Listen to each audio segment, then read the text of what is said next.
Bismillahirrahmanirrahim. Selamat siang Ibu Bapak semua. Yang terhormat Ibu Kepala Sekolah SMP 1 Simpang Kritik beserta wakil. Yang terhormat Ibu Bapak yang sudah berkenan hadir pada acara diseminasi budaya positif SMP 1 Simpang Kritik. Alhamdulillah, pada kesempatan kali ini puji syukur atas rahmatnya kita bisa berkumpul di sini dalam keadaan sehat walafiat. Perkenalkan, saya moderator termasuk juga calon guru penggerak.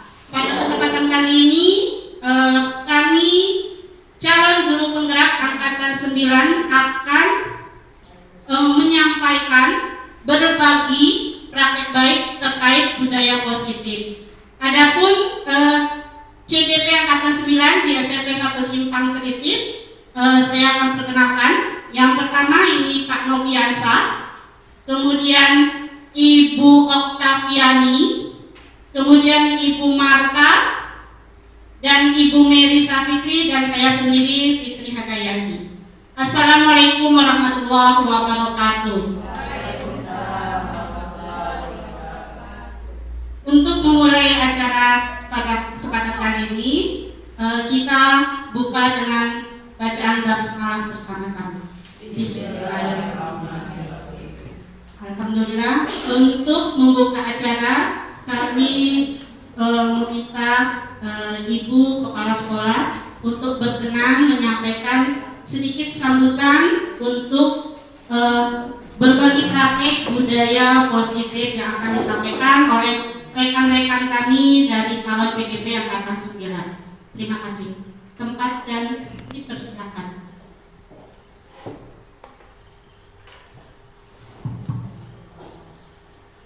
Terima kasih Bu Fitri. Bismillahirrahmanirrahim. Assalamualaikum warahmatullahi wabarakatuh. Waalaikumsalam. Alhamdulillah, bila ikut kehadiran Allah Subhanahu wa taala, kita panjatkan, kita diberi berbagai nikmat sehat, nikmat iman, dan nikmat yang lainnya yang tidak terhitung oleh kita. Sebenarnya ini berkenaan juga dengan topik PMO, ya, topik PMO, ya Bu Putih. Jadi kita mulai juga dengan, saya berharap ini jangan hanya sekedar formalitas, ya, jangan apa istilahnya icak-icak, tapi ini hal yang baik, ya. Hal yang baik, kita harus jauh lebih baik. Jujur Bapak Ibu, hasil fintech saya kemarin, kami saling nanya, itu mereka miskin sekali GP, ya. Mereka kaget pas nanya, berapa Bu GP, CGP, GP sudah 2 saya bilang, ya. CGP sekarang sedang proses 5, luar biasa kata mereka. Nah, jadi jangan nanti luar biasa banyak CGP, banyak GP, tapi ternyata pembelajaran kita tidak sesuai dengan harapan, ya, dari program, ya, guru penggerak. Ini harapan saya. Dan ini GP, CGP itu harus menjadi pelopor bagi guru-guru yang lainnya. Kalau kita membuat program di sekolah ini anti bullying, maka GP maupun CGP jangan menjadi pelopor bullying, ya. Kalau kita mau budaya positif, memberikan budaya positif, mulai dari diri kita. Tolong HP-nya disimpan.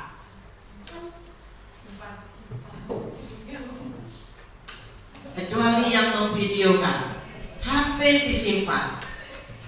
Jangan orang ngomong di sini, Bapak Ibu asik, ya. Ini kebiasaan yang tanpa kita sadari menjadi budaya. Akhirnya bukan budaya positif, tapi budaya negatif. Sebelum orang lain negur, lebih baik saya duluan negur. Ya, kalau orang lain saya akan tersinggung, walaupun Bapak Ibu salah. Walaupun sebenarnya salah, anak buah saya ini salah, tapi saya lagi tersinggung Bapak Ibu. Kalau orang lain yang negur, misalnya kepala dinas atau pengawas yang negur, atau tamu yang negur karena merasa dicuekin ketika dia ngomong asik. Mungkin sadar ya Bapak Ibu, ada tim yang kemarin ya, jasa kemarin ya, dia merasa banyak di antara guru itu yang asik ber-HP sendiri. Saya atas nama Bapak Ibu saya minta maaf ya, tidak apa-apa Bu. Mereka mungkin browsing katanya. Jadi dia masih berpikiran positif. Jadi itu memberikan informasi kepada saya, dan saya harus memberikan pembinaan kepada bawahan saya, karena ini menjadi tanggung jawab saya. Jadi mari kita mulai. Saya mulai dengan diri saya sendiri dulu ya. Apapun keperluan kita, stop dulu ketika ada yang berbicara di depan. Sebentar lagi kita akan menghalalkan sertifikat. Jadi ada 1 hari lagi literasi kita. Ya, kalau tidak keluar sertifikat. Nah, di saat itu ada tamu, siapapun lah, meskipun ini misalnya nanti ya, CGP yang ngomong, yang memberikan ini, semua kita stop HP. Ya, kita membudayakan budaya positif, saling menghargai. Nanti, kecuali lah benerin terus tunjuk tangan, silakan keluar dulu, angkat teleponnya. Ya, tapi kalau hanya sekedar untuk ngelihat TikTok, ngelihat Facebook, stop dulu. Jadi ini saya berharap Bapak Ibu CGP yang sedang proses, Bapak Ibu bukan dihalalkan meninggalkan tugas pembelajaran, ya. Jadi saya tidak menghalalkan itu. Dan Bapak Ibu ingat, kita ini bekerja mau dari ridho Allah, ya. Nah, kecuali Bapak Ibu lomba karya, mau tidak mau harus saya wajib, itulah bentuk dukungan saya selaku kepala sekolah. Tapi ketika Bapak Ibu ada di kelas ada di sekolah ini, ya, ada tugas pokok, tugas wajib yang berkaitan langsung pertanggungjawabannya kepada Allah, bukan hanya kepada saya. Nah, jadi semaksimal mungkin upayakan Bapak Ibu tetap bisa membagi diri, membagi waktu. Nah, jadi itu satu modal saya. Alhamdulillah Bapak Ibu terima kasih. Bapak Ibu sudah membuatkan nama untuk saya, ya, dengan banyaknya yang lulus jadi CGP. Saya harap ini CGP, EP itu benar-benar berkualitas.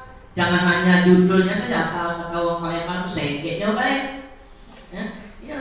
CGP baik, banyak guru GP, CGP, tapi kayak itu loh. Jadi lah rasa-rasa terniang-niang ya, tapi saya yakin Bapak Ibu menang. Nah, Bu Meta jangan lupa lagi slogan ini ya, slogan SMP 1 Semangat itu bukan SMP 1 Jaya, Jaya, Jaya. Jadi bukan itu. Iya, jarang dengar ya, maka kita biasakan ya. Itu sebelum kita sepakati berubah, menang pandaimu. Jadi kita ambil keunggulan kita adalah itu tadi ya. Nah, silakan Bapak Ibu jadikan SMP 1 ini benar-benar bergerak. Ya. Nah, satu lagi. Sebentar lagi ini 5 inilah dipanggil orang lagi. Ya. Sekali lagi saya sampaikan, di satu sisi saya sangat bangga Bapak Ibu yang sudah mulai dapat panggung. Saya tidak perlu membuatkan panggung. Ya, Bapak Ibu GP sudah mulai dipanggil untuk memberikan praktik baik. Ya, Pak Nopi walaupun belum selesai CGP-nya diundang. Ya, nah, kemudian ini, ya, tapi tetap informasikan kepada pihak-pihak mengundang. Free itu boleh Sabtu. Ya, jadi artinya orang harus menyesuaikan dengan ini. Kita mulai pasang tanduk Bapak Ibu, ya.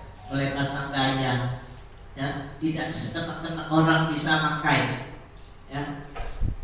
Karena konsepnya gini, Bagus sih punya orang, masa punya Anda sendiri rusak, ya kan? Bagus sih beri materi, berbagi praktik baik ke sekolah orang lain, di sekolah tidak terkondisikan. Jadi saya pun nanti akan menyampaikan kepada dinas pendidikan ataupun BPMP, silakan ya, tersedia 2 BP sudah ya. Kemudian CGP menyusul, yang mau berbagi praktik baik silakan, tapi lihat kondisi ya, karena mereka juga tugas pokoknya adalah mengajar. Jadi itu Bapak Ibu, berilah yang terbaik, jadilah yang terbaik untuk SMP 1, berilah yang terbaik kepada anak didik kita sebelum memberikan yang terbaik untuk orang lain ya.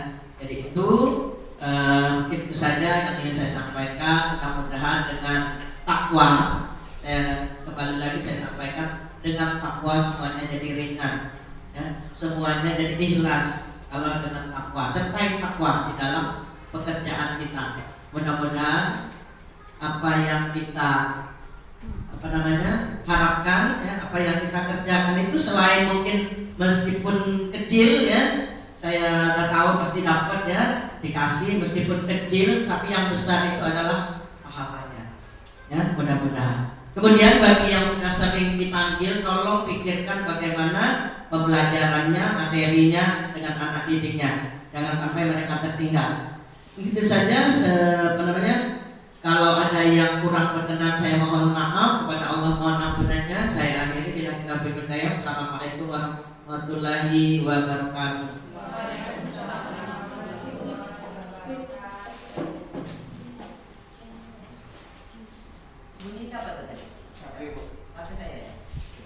Terima kasih Ibu atas sambutannya. Memang benar ya, segala sesuatu harus dari diri kita. Ketika kita mau bergerak, insya Allah semuanya akan memudahkannya.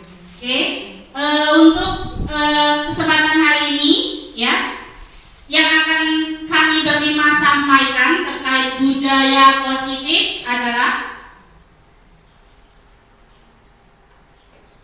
di sini kita akan belajar tentang disiplin positif dan nilai-nilai kebajikan universal, kemudian teori motivasi, hukuman dan penghargaan restitusi, kemudian keyakinan kelas, kebutuhan dasar manusia, 5 posisi kontrol dan segitiga restitusi. Jadi itu yang akan kita pelajari dari hari ini. Untuk mempersingkat waktu, saya persilakan kepada Pak Noviansa untuk menyampaikan materinya.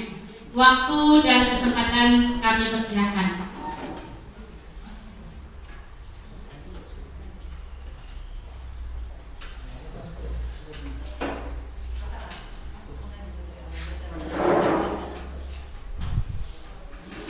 Baiklah, assalamualaikum warahmatullahi wabarakatuh.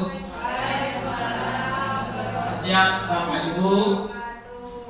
Alhamdulillah ya, kita di sini masih semangat untuk menerima mungkin diseminasi dari kami CGP Angkatan 9. Baiklah, sebelum saya memasuki atau menerangkan tentang materi disiplin positif, ada baiknya kita explain dulu Bapak Ibu.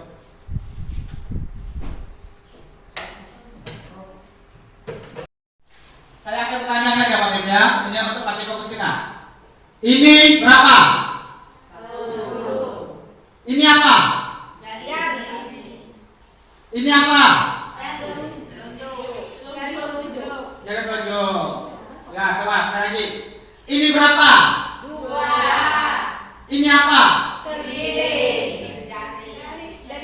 Jari kelingking. Ada yang salah? Belum konsentrasi lagi. Ini apa? Jari telunjuk. Ini berapa? 2. Ini apa? Jari. Berapa?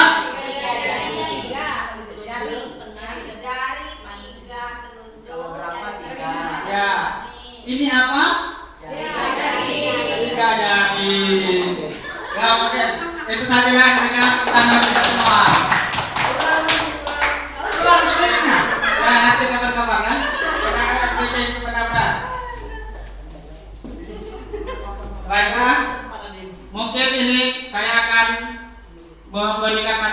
yang pertama yaitu disiplin dan nilai-nilai kebajikan universal. Nah, kita di sini akan mengacu kepada tujuan pendidikan. Menurut Ki Hajar Dewantara mengemukakan bahwa tujuan pendidikan adalah menuntut semua kodrat yang ada pada anak sehingga mencapai keselamatan dan kebahagiaan yang setinggi-tingginya baik sebagai manusia maupun anggota masyarakat. Nah, di sini kita garis bawah ya, Bapak Ibu. Di sini mencapai keselamatan dan kebahagiaan. Nah, anak itu berarti bahagia baik di sekolah maupun di masyarakat.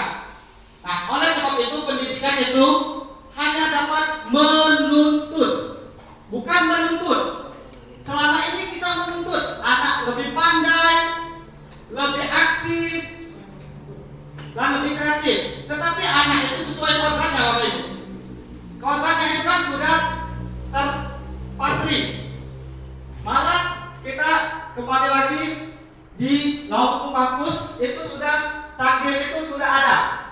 Nah, kita di sini hanya memperbaiki tingkah lakunya. Oleh karena itu, sekarang ini penguatan karakter dan merupakan salah satu tujuan pendidikan itu yaitu termasuklah disiplin positif. Nah, budaya positif. Nah, budaya positif itu merupakan kebiasaan hal yang baik. Yang baik mencakup sikap, perilaku, tutur oleh seluruh warga sekolah. Nah, makanya di sini kan kita akan melakukan hal-hal yang positif. Nanti kita akan lihat teori ilusi kontrol namanya. Nah, pemikiran kita sekarang ini terbalik, Bapak Ibu. Baik. Konsep-konsep utama budaya positif: perubahan paradigma belajar, disiplin positif, kebutuhan dasar manusia, motivasi perilaku manusia, restitusi, posisi kontrol guru, keyakinan kelas, dan segitiga restitusi. Nah, ada nanti beberapa materi ini akan disampaikan oleh teman-teman CGP yang lain. Nah, perubahan paradigma.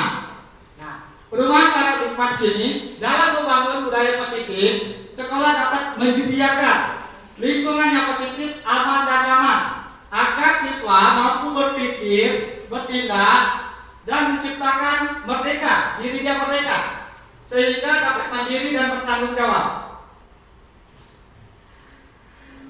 Nah, perubahan paradigma. Nah, kita akan melakukan kegiatan bagaimana paradigma itu mempengaruhi perubahan. Baik, di situ. Nah, di sini kegiatan kepal tangan.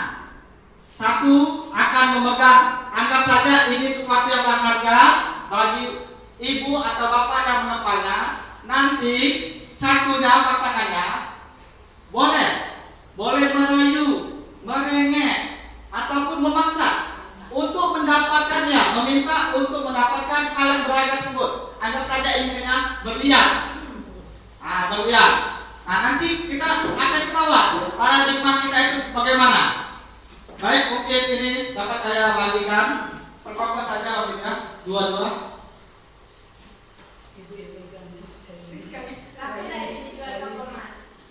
Laku, asal berbawa duit. Ya, bukan sudah. Nanti biarkan Bu Dina merayu Ibu untuk ini. Nah, nih, coba. Coba Bapak Ibu lakukan, pegang genggam, kuat itu. Nah, ya ini kuat.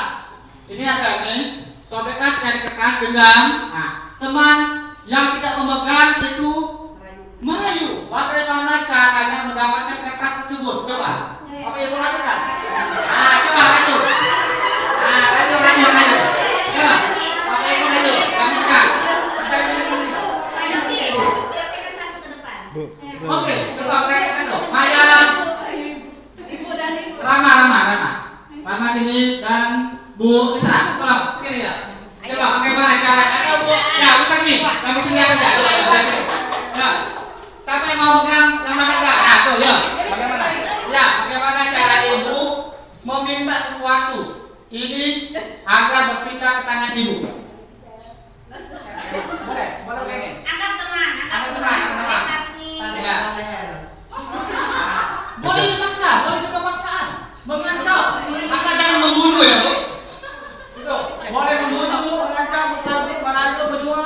apa saja agar terbuka kepalanya, asal jangan membunuh. Bu Sasmi, tolong Bu Sasmi. Tolong apa? Banyak minta tolong itu. Apa? Tolong apa?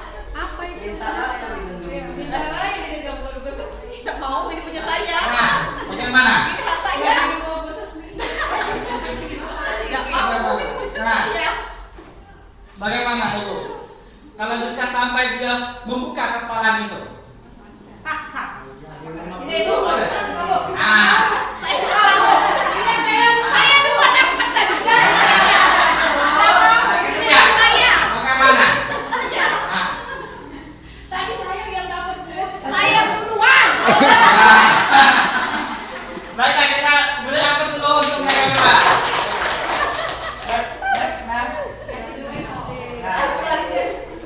Nih, perhatikan Bapak Ibu ya.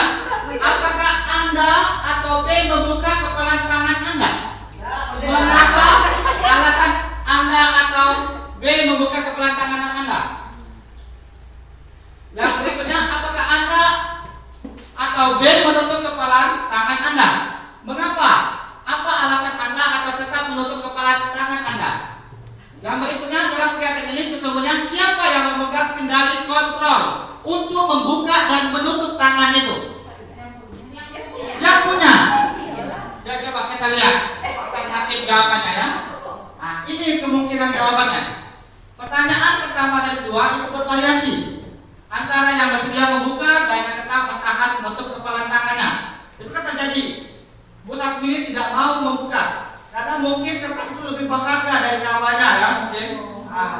Pertanyaan ketiga, siapa yang sebenarnya memegang kontrol yang menutup kepala dengan segala cara membuka itu? Ya, pada diri Bu Sasmi sendiri yang bisa membuka kepala itu. Apabila maaf ya, apabila itu bagian itu tidak akan, walaupun sampai mati mungkin Bu Sasmi itu tidak akan memberikannya pada perampok. Mungkin kalau dia tidak memiliki nyawa. Nah, berarti kemungkinan yang memegang kontrol pada diri anak itu anak sendiri, Bapak Ibu. Kita sebenarnya tidak dapat memaksa dari luar. Apabila kita tidak menyentuh hatinya, seperti lagu Air Rasul. Seperti lakukan menyentuh hatinya, ya mungkin. Baik, berikutnya, Ibu. Nih, perubahan paradigma teori kontrol, teori diri atau ilusi kontrol. Nah, kita kadang sebagai guru ini berilusi memang. Satu, ilusi guru itu dapat mengontrol murid. Mengontrol murid. Ilusi bahwa kritikan dan membuat orang merasa bersalah dapat menguatkan karakter. Ternyata 180 derajat itu berbeda, Bapak Ibu. Kita akan mengumumkan misalnya dengan anak, kau salah, pasti tertanam pada anak itu salah selalu. Contoh bukti nyata ada, Juanda. Itu. Dan apa? Makanya kita harus benar-benar pendekatannya itu.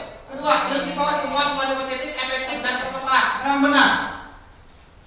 Apabila kita melakukan kata-kata positif kepada anak, tidak memaki atau marah, terkadang pasti anak itu akan lebih percaya diri.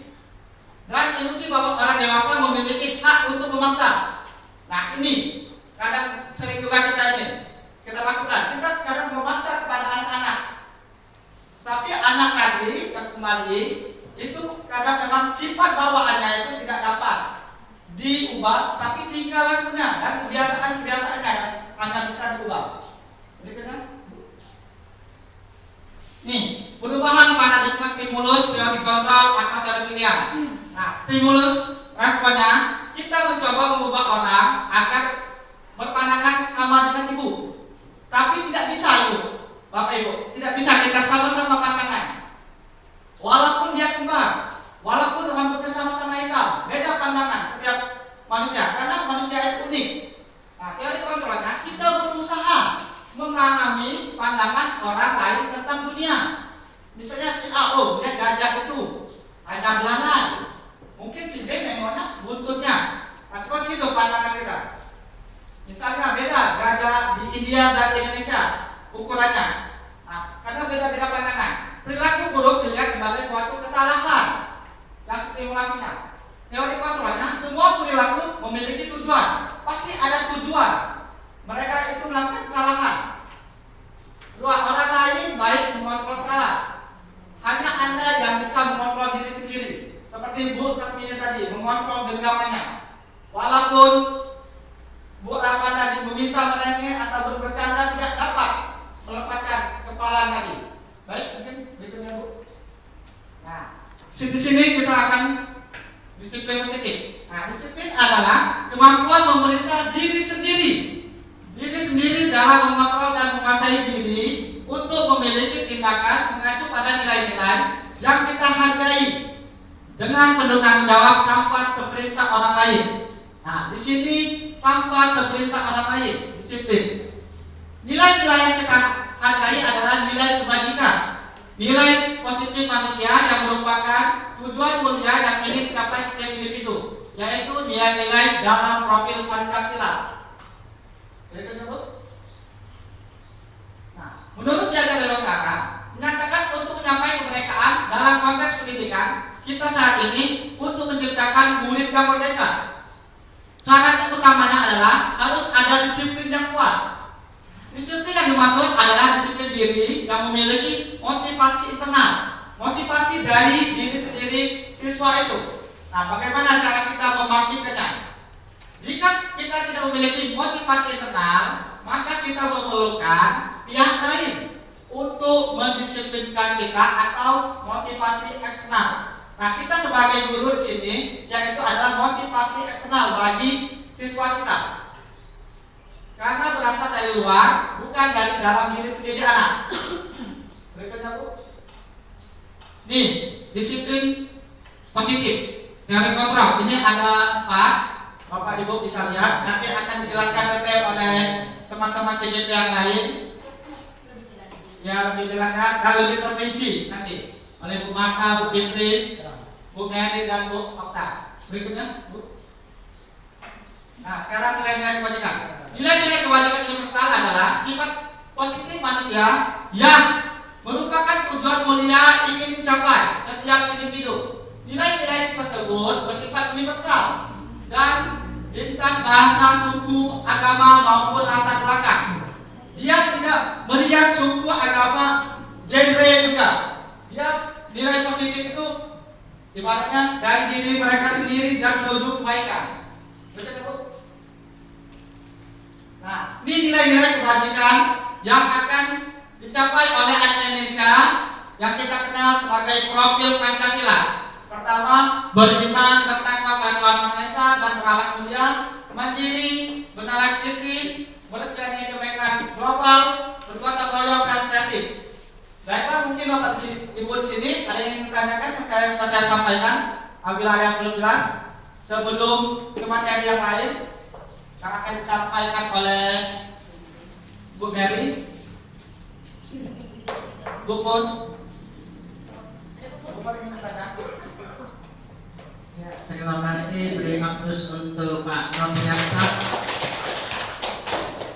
Tadi disiplin positif yang kembali ke apa namanya filsafat Dihajar Dewantara. Artinya betapa kita sebagai guru ini hanya bertugas menuntun, ya, menuntun anak itu untuk mencapai kebahagiaan, ya kan? Nah, jadi dia nggak boleh memaksa, ya kan? Tapi di suatu ketika,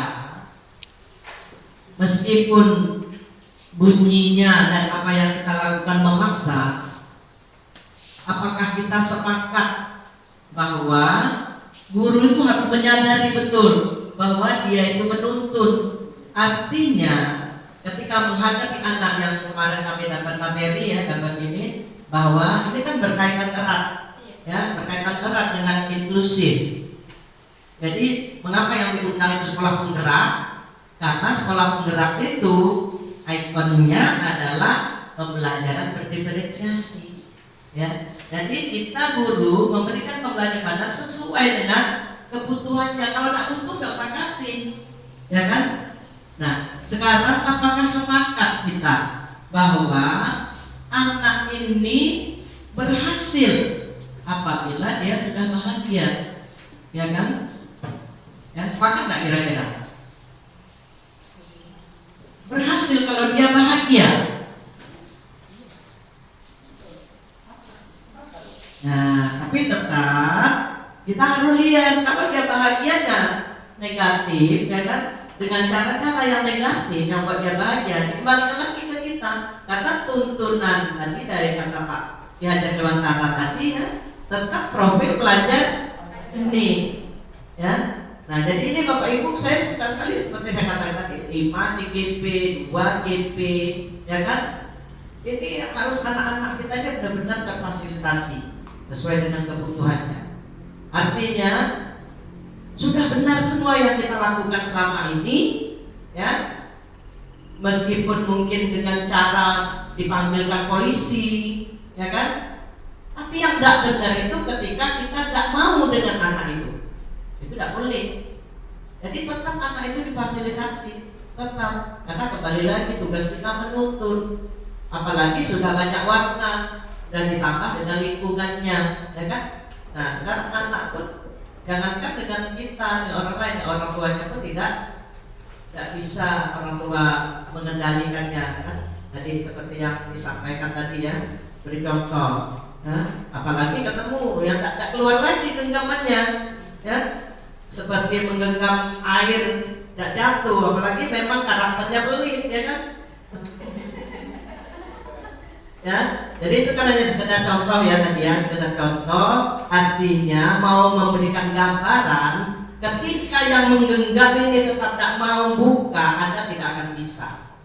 Ya, ini ibaratnya kita, ketika anak itu memang benar-benar tidak mau berubah, bagaimanapun kita itu tidak bisa. Nah, jadi memang perlu pendekatan lebih jauh lagi. Nah, jadi ini Pak Nopi dan Bapak Ibu yang lainnya, artinya kita benar-benar dihadirkan kepada bagaimana kita menuntun anak-anak kita itu menjadi pribadi yang ini, yang universal, yang memiliki profil pelajar Pancasila. Mungkin itu saja. Terima kasih. Tidak assalamualaikum ya, jadi tidak perlu saya tutup. Iya, benar sekali Bu ya. Terima kasih atas pendapat apa yang sudah dipaparkan oleh Pak Noviansa.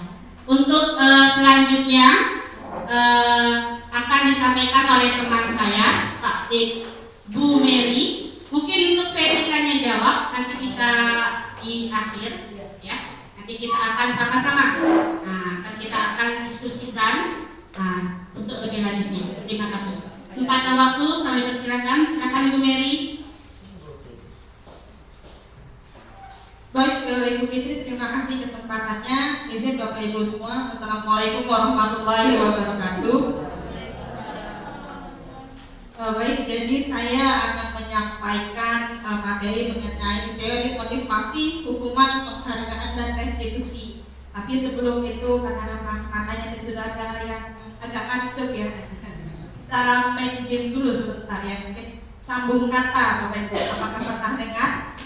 Nanti misalnya saya ucapkan makan, nah saya tunjuk Bapak Ibu, silakan Bapak Ibu sambung kata dari huruf terakhir di kata makan, seperti huruf N gitu, nanas misalnya. Terus orang selanjutnya S, Tunjuk Pak. ya orangnya nanti silakan ditunjuk Bapak Ibu ya.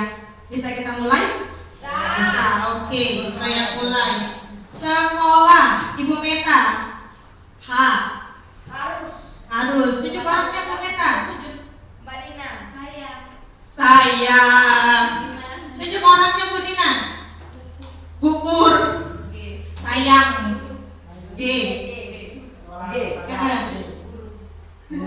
Guru. Tunjuk orangnya Bu. Tunjuk Bu. Rizka. Guru. Guntu. Tunjuk orangnya Rizka. Yang belum Rizka.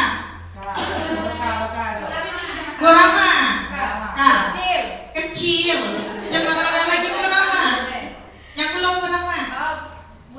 Bu Sasmini. Kecil. Lupa. Oke. Tunjuk lagi. Bu Nunu. Lupa. A.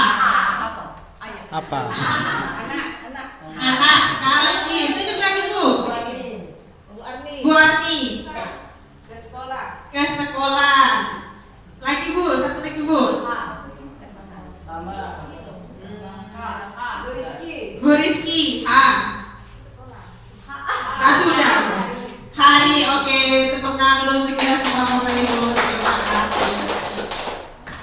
baik Bapak Ibu, kita lanjutkan. Jadi seperti yang sudah disampaikan oleh Pak Novi bahwa diri kita adalah pemegang kendali tertinggi atas setiap tindakan kita.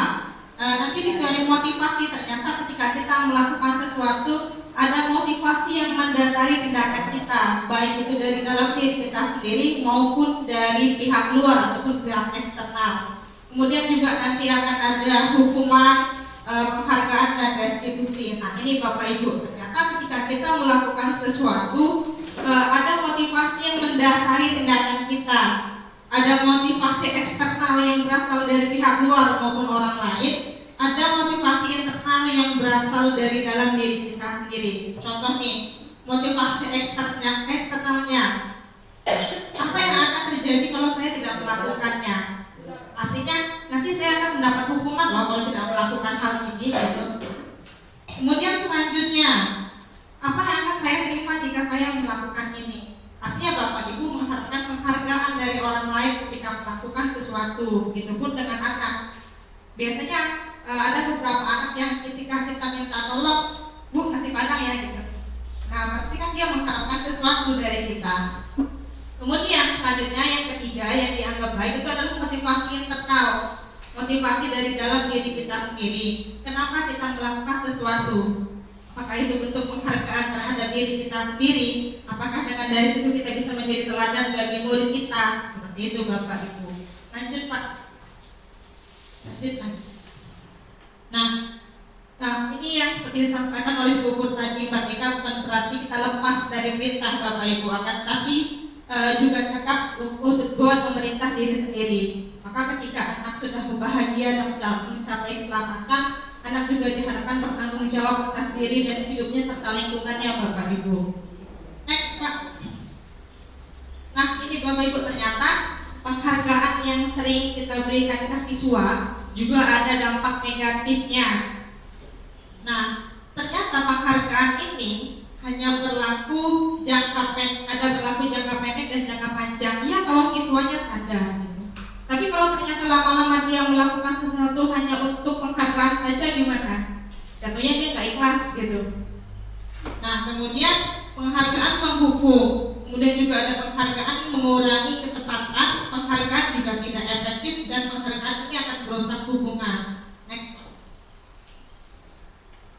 Nah ternyata Bapak Ibu, dihukum oleh penghargaan ini akan menurunkan kualitas komunikasi kita dengan anak. Kemudian juga penghargaan ini mematikan kreativitas anak karena dia melakukan sesuatu hanya untuk dipuji atau diberikan reward dari kita. Kemudian juga mengurangi motivasi intrinsiknya melakukan sesuatu dari dalam dirinya sendiri dengan rasa ikhlasnya, itu Bapak Ibu. Nah baik Bapak Ibu, jadi sebaiknya ketika anak melakukan sesuatu, bagaimana apresiasi kita? Kalau ternyata penghargaan berupa reward itu punya hal yang negatif juga ke diri mereka. Jadi ketika kita memberikan apresiasi atas apa yang dilakukan oleh siswa, nah ada beberapa hal yang perlu kita ingat gitu. Yang pertama, kita beri pengakuan ke mereka secara khusus. Kemudian pengakuannya bersifat pribadi, dan beri pengakuan kepada semua murid secara bergantian. Kemudian pengakuannya juga diberikan secara konsisten dan fokus pada proses. Contohnya ada di slide berikutnya. Nah, ketika anak melakukan sesuatu yang positif, apa salahnya ketika kita memberikan pengakuan berupa apresiasi kebajikan? Nah, contohnya kemarin Ibu perhatikan rasa empati itu besar sekali ketika menolong murid di kelas kita. Nah itu salah satu contoh penghargaan yang kita berikan Bapak Ibu, dan terkandung nilai kebajikan di dalamnya. Contoh yang kedua, kemarin Ibu lihat kamu saling menghargai. Jadi yang kita nilai kebajikan yang kita angkat yaitu kepeduliannya. Ketika ada temannya yang membantu tugas kelompok gitu Bapak Ibu. Nah kemudian selanjutnya, terima kasih, kamu sudah bertanggung jawab memungut kertas yang berserakan di lantai. Nah itu bentuk apresiasi kita yang terkandung nilai kebajikan di dalamnya Bapak Ibu. Next Pak. Nah ini Bapak Ibu, ternyata hukuman atau konsekuensi ini beda-beda tipis gitu. Saya sudah menyiapkan beberapa kertas untuk Bapak Ibu menuliskan kira-kira tindakan guru yang di sebelah sana ini termasuk konsekuensi atau hukuman gitu Bapak Ibu. Silahkan Bapak. Hukuman atau konsekuensi? Hukuman atau konsekuensi dari tindakan tersebut. Bu Murni. Boleh disingkat hukuman A, konsekuensi A gitu ya.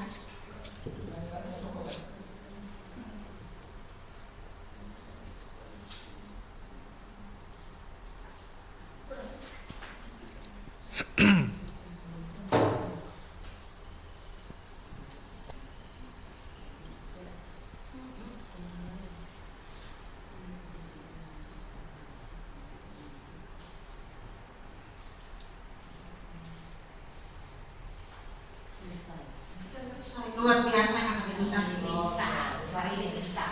Iya, pintar. Iya. Terima kasih sudah menyelesaikan tugasnya tepat waktu Ibu Sasmi ini.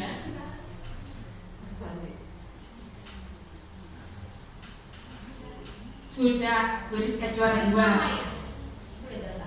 Gak usah. Atau terus Ibu Sasmi ini juara 1 gitu. Ranking sampai.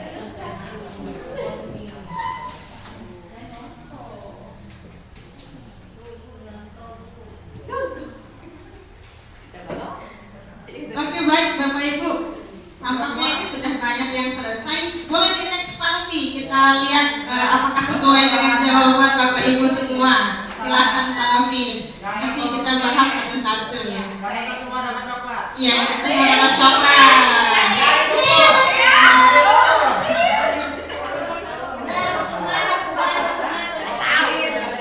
Oke, baik Bapak Ibu. Kita bahas satu persatu. Nah, nomor 1 bagian paling atas mencatat 100 kali dalam buku kalimat saya tidak akan terlambat lagi karena terlambat datang ke sekolah merupakan bentuk dari hukuman. Oke, karena menyakiti fisik dan mental si anak. Kemudian selanjutnya Bapak Ibu nomor 2 lari mengelilingi lapangan basket 2 kali karena terlambat hadir di sekolah juga termasuk hukuman karena lari di lapangan itu termasuk proses menyakiti fisik anak. Tapi kalau di sekolah itu juga dijadikan ajang biar gak masuk jam pelajaran ya Bapak Ibu ya. Jadi tentu saja hukuman ini sangat tidak efektif untuk mendisiplinkan anak gitu. Kemudian yang ketiga, murid diminta untuk push up 15 kali karena tidak menggunakan masker di sekolah. Tentu saja karena ingin menyakiti fisik anak, maka dia termasuk bagian dari hukuman. Kemudian selanjutnya menggantikan kertas tugas teman yang telah dicoret-coret, konsekuensi. Oke. Selanjutnya membersihkan tumpahan air di meja karena tersenggol pada saat belajar, konsekuensi. Selanjutnya balik. Murid disuruh untuk tidak mengenakan sepatu seharian di sekolah karena tidak mengenakan sepatu hitam. Hukuman ternyata Bapak Ibu, karena itu merupakan paksaan dari guru ternyata.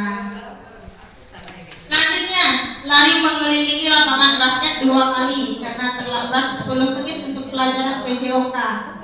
Ini kami kemarin ketika menyelesaikan ini banyak yang keliru Bapak Ibu, banyak yang nulis hukuman. Tapi ternyata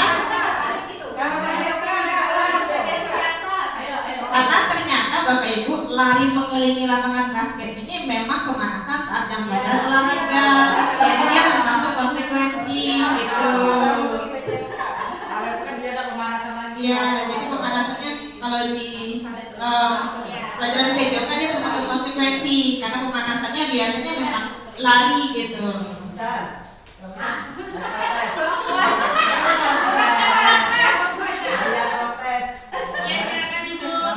Saya jawab hukuman itu. Ya, hukuman ya. Nah, di sini lari mengganggu. Lari mengelilingi lapangan basket 2 kali karena terlambat hadir di sekolah, bukan fisik tadi dia jelaskan ya. Ini juga kan fisik. Seandainya ini tadinya saya mau jawab konsekuensi karena berkaitan dengan pelajaran PJOK.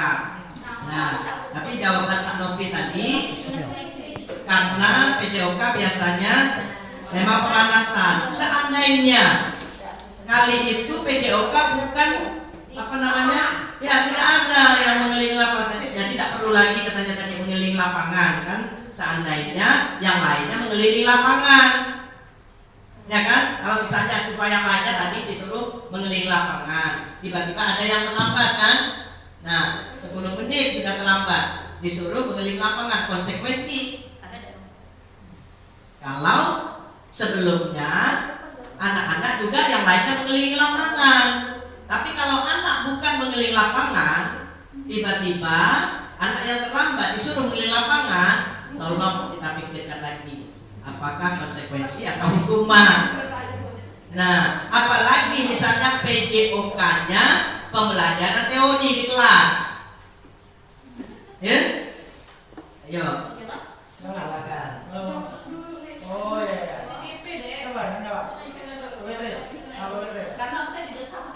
Iya, ini kebetulan ketika eksplorasi kemarin ya sempat dibahas. Ya, kenapa ini dikatakan adalah sebagai konsekuensi? Ya, betul tadi yang Ibu sampaikan ketika memang kegiatannya itu di lapangan, Ibu ya. Nah, tapi ketika bagaimana ketika keadaannya atau kondisinya di kelas, ya. Nah, itu dikembalikan lagi ke gurunya, ya. Nah, ketika pada hari itu apakah dia memang melakukan pemanasan, ya. Tapi identiknya, Bu, kalau olahraga itu jarang sekali di dalam kelas, ya. Iya, ada teori. Iya benar, Bu. Benar, ada teori. Tapi dalam prakteknya kenapa ini dikatakan adalah konsekuensi? Karena memang ketika pelajaran olahraga, anak itu identiknya badannya bergerak, istilahnya itu. Kenapa ini dikatakan bukan hukuman? Karena memang posisinya olahraga, walaupun teori, pasti nanti akan ada dia bergerak seperti itu. Iya, pendapat saya. Bapak minta pendapat yang lainnya. Aku buat dulu atau Bu Arti dulu? Bu Arti dulu. Biarlah di situ. Kalau menurut saya berarti sesuai dengan jawaban dari Ibu Pur tadi, saya menanggapi itu sesuai dengan sikon, bukan Betul sekali. Itu kalau yang sikonnya, kalau bisa. situasinya kita akan mengadakan pemanasan, berarti itu konsekuensi. Kalau kita berada di dalam kelas, berarti itu hukuman. Itu menurut saya. Saya sepakat itu. Iya.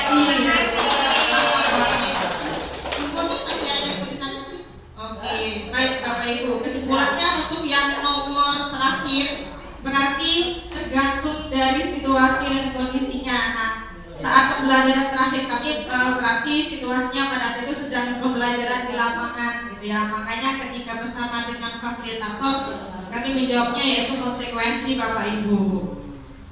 Selanjutnya Bapak Ibu, nah ini ternyata ada perbedaan antara hukuman dan konsekuensi. Nah, hukuman ini ternyata sesuatu yang menyakitkan yang terus terjadi berasal dari kita. Seperti yang salah satu contohnya tadi, lari dari lapangan kalau tidak mengerjakan PR. Itu kan tentu saja menyakiti fisik anak. Selanjutnya, kalau konsekuensi sesuatu yang harus terjadi. Misalnya gini, kamu sudah menumpahkan air di meja. Apa yang harus kamu lakukan selanjutnya? Nah, biasanya kan anak berpikir tuh, ya sudah buat pakai lap gitu. Selanjutnya, membuat anak sakit baik fisik ataupun hati ataupun mental untuk jangka waktu yang lama. Kemudian yang kedua, ini membuat anak merasa tidak nyaman dalam jangka waktu yang pendek. Kemudian selanjutnya, anak jadi benci kedisiplinan kalau kita menggunakan hukuman. Kalau konsekuensi, anak menghargai disiplin. Kalau konsekuensi, dia tidak menyakiti fisik dan mental anak dalam waktu yang lama. Selanjutnya, hukuman bersifat paksaan. Kalau konsekuensi, stimulus dan tanggapan, seperti yang saya bilang tadi. Kalau kamu tidak mengerjakan PR, selanjutnya apa? saya akan mengerjakannya di rumah gitu misalnya. Selanjutnya mendorong anak menyakiti diri sendiri kalau hukuman Bapak Ibu. Kemudian kalau konsekuensi akan mendorong anak untuk mudah menyesuaikan diri. Selanjutnya kalau di hukuman konsep diri anak menjadi buruk. Kemudian selanjutnya di konsekuensi konsep diri menjadi baik karena mereka tidak terdoktrin akan dihukum ketika melakukan sesuatu yang salah. Kemudian anak akan menyembunyikan kesalahannya karena tentu saja dia takut dihukum. Selanjutnya untuk konsekuensi anak belajar mematuhi peraturan karena tentu saja di konsekuensi tidak ada hal yang menyakiti fisiknya Bapak Ibu. Selanjutnya kalau dihukum tentu saja anak akan merasa marah, merasa bersalah, merasa dipermalukan dan merasa tidak dihargai karena kita tidak mendengar alasannya sama sekali. Seperti yang Ibu Pur bilang tadi, ketika anak melakukan kesalahan maka kita dengarkan dulu alasannya, jangan langsung dihukum Bapak Ibu. Selanjutnya untuk konsekuensi anak kehilangan hak, dibuat tidak nyaman dan diasingkan untuk sementara. Jadi yang harus dihindari yang hukuman dan konsekuensi ini Bapak Ibu. Selanjutnya Pak Novi. Bentar kok. Beres. Iya. Jadi kita ambil intisarinya dulu dari dua ini ya. Ini saya katakan tadi bukan formalitas ya. Benar-benar kita kerjakan ini. Ya. Jadi sambil menyelam minum air, jangan hanya Bapak Ibu butuh hanya untuk CGP ini selesai yang penting, tidak ya. Jadi sekalian ini dan ini juga kalau tadinya Bapak Ibu menghadap saya sebelum ini kasih tahu dulu bahwa yang mau ditampilkan ini apa namanya budaya positif, mungkin langsung inilah PMO ya, kita PMO gitu ya. Nah sekaligus ini PMO, maka saya tadi foto, siapa tahu bisa jadi inilah PMO. Saya tinggal membuka, tolong di videokan nanti jadi PMO saya laporkan di PKD. Nah, jadi kita ambil hikmah intisari dari sini yang sebenarnya dari hukuman dan konsekuensi. Kalau kita perhatikan ya Bapak Ibu ya, dari perbedaannya hukuman sesuatu yang menyakitkan harus terjadi, sesuatu yang harus terjadi. Nah, kalau kita lihat urut hukuman apa-apa bla bla bla, konsekuensi ini kita lihat pada konsekuensi anak-anak diajak untuk menyadari kesalahannya, betul lah, ya, dan dia bertanggung jawab seperti tadi dia menumpahkan apa, dia sadar dia ganti, jadi digiring atau dituntut anak itu untuk menyadari. Tapi kalau tadi suruh nulis saya tidak, itu kan hukuman betul-betul menyakiti fisiknya, ya. Nah, jadi intinya ini akan kita terapkan nantinya. Dan kami PMO ini setiap 2 bulan sekali ini dilaporkan bagaimana sudah terjadinya penerapan budaya positif, dan ini akan kita terapkan Bapak Ibu nantinya. Ya, jangan formalitas, saya tidak mau itu, jangan sia-sia apa yang Bapak Ibu pelajari hanya sekedar teori, ya, ternyata harus diaplikasikan ke sekolah kita. Jadi intinya di konsekuensi anak-anak diajak dituntut untuk menyadari kesalahannya, dan ini jarang anak-anak jadi dendam dengan gurunya, jarang ya, dan saya sudah mengalami itu. Jadi tadinya saya emosi betul-betul Bapak Ibu ya, saya terancam ini ya, meja itu sampai kena sudut meja, kena perut anak itu nangis dia, saya ketakutan juga ya. Tapi apa yang harus saya lakukan? Saya sudah keluar ya, keluar masuk ke ruang guru. Saya berpikir pasti besoknya saya didatangi orang tua, ya. Saya berpikir apa yang harus saya lakukan? Takut juga ternyata ya, garang-garang tapi takut juga. Saya pikir akhirnya saya panggil anak yang saya ini, saya panggil, saya tuntun dia untuk menyadari kesalahan. Saya tanya, kamu tahu mengapa ibu salah? Mengapa ibu marah? Ya? Oh ya ada.